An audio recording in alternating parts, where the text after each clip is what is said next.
Okay, so I gave my basil plant a trim, and I'm going to take all my leaves off, and I'm going to make and freeze basil pesto today. School starts back next week, and I don't know where this summer has gone, and that's a double-edged sword because my youngest son now goes to visit his dad every summer, and it's a long summer, so I kind of wish my summer away because I'm ready for him to come back home. So, but this summer for some reason has gone by super fast, and so I'm trying to get some things prepped and put up before I go back to school. So I'm working on pesto today. I'm going to be working on salsa tomorrow. Tomato spaghetti sauce, whatever you want to call it, will probably happen. Well, no, it will happen after school starts. So that'll be one day on the weekend project type of thing.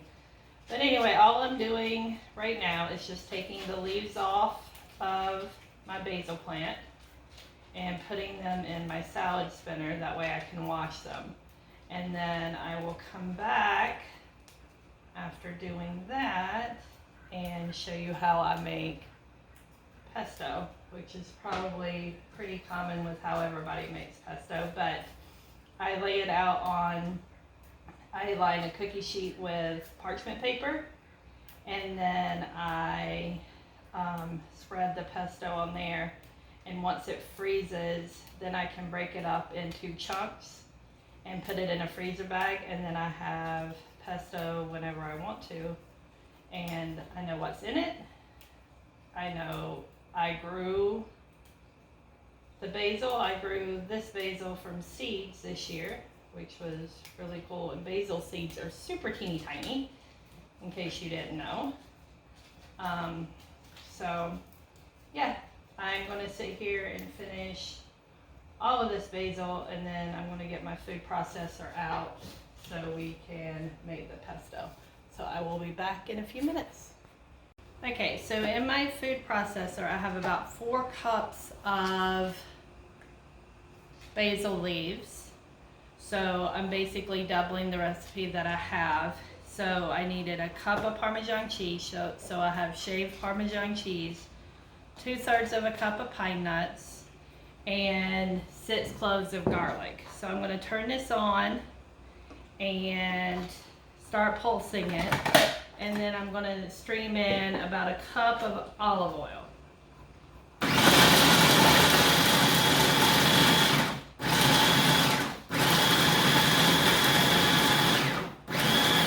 So now it's all chopped up pretty good, so now I'm going to start pouring in my olive oil as it's running.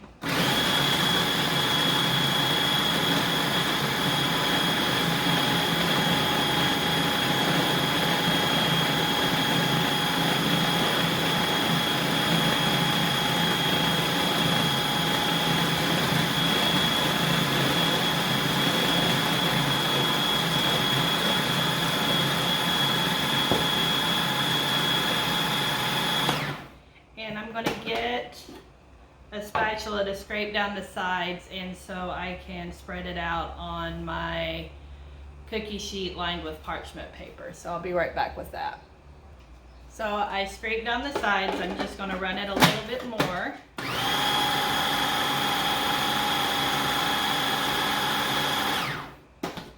And now I'm just going to spread it on my cookie sheet. And since I have my food processor out, because I hate pulling this thing out, because I have to put it behind things, I am going to chop up my veggies that I need for my salsa tomorrow, and then that will be done. So I'm just going to scrape the pesto off the blade, set it here, and then you just take it and you spread it out on your cookie sheet lined with parchment paper, and then I'm going to spread this out, and then I stick it in the freezer for a few hours. It'll probably be till tomorrow, if I'm being honest.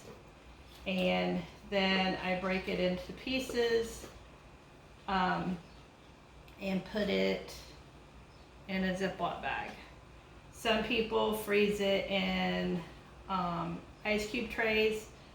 I feel like it's kind of strong for that, and then the ice cube tray smells like pesto or garlic or basil or all of the above.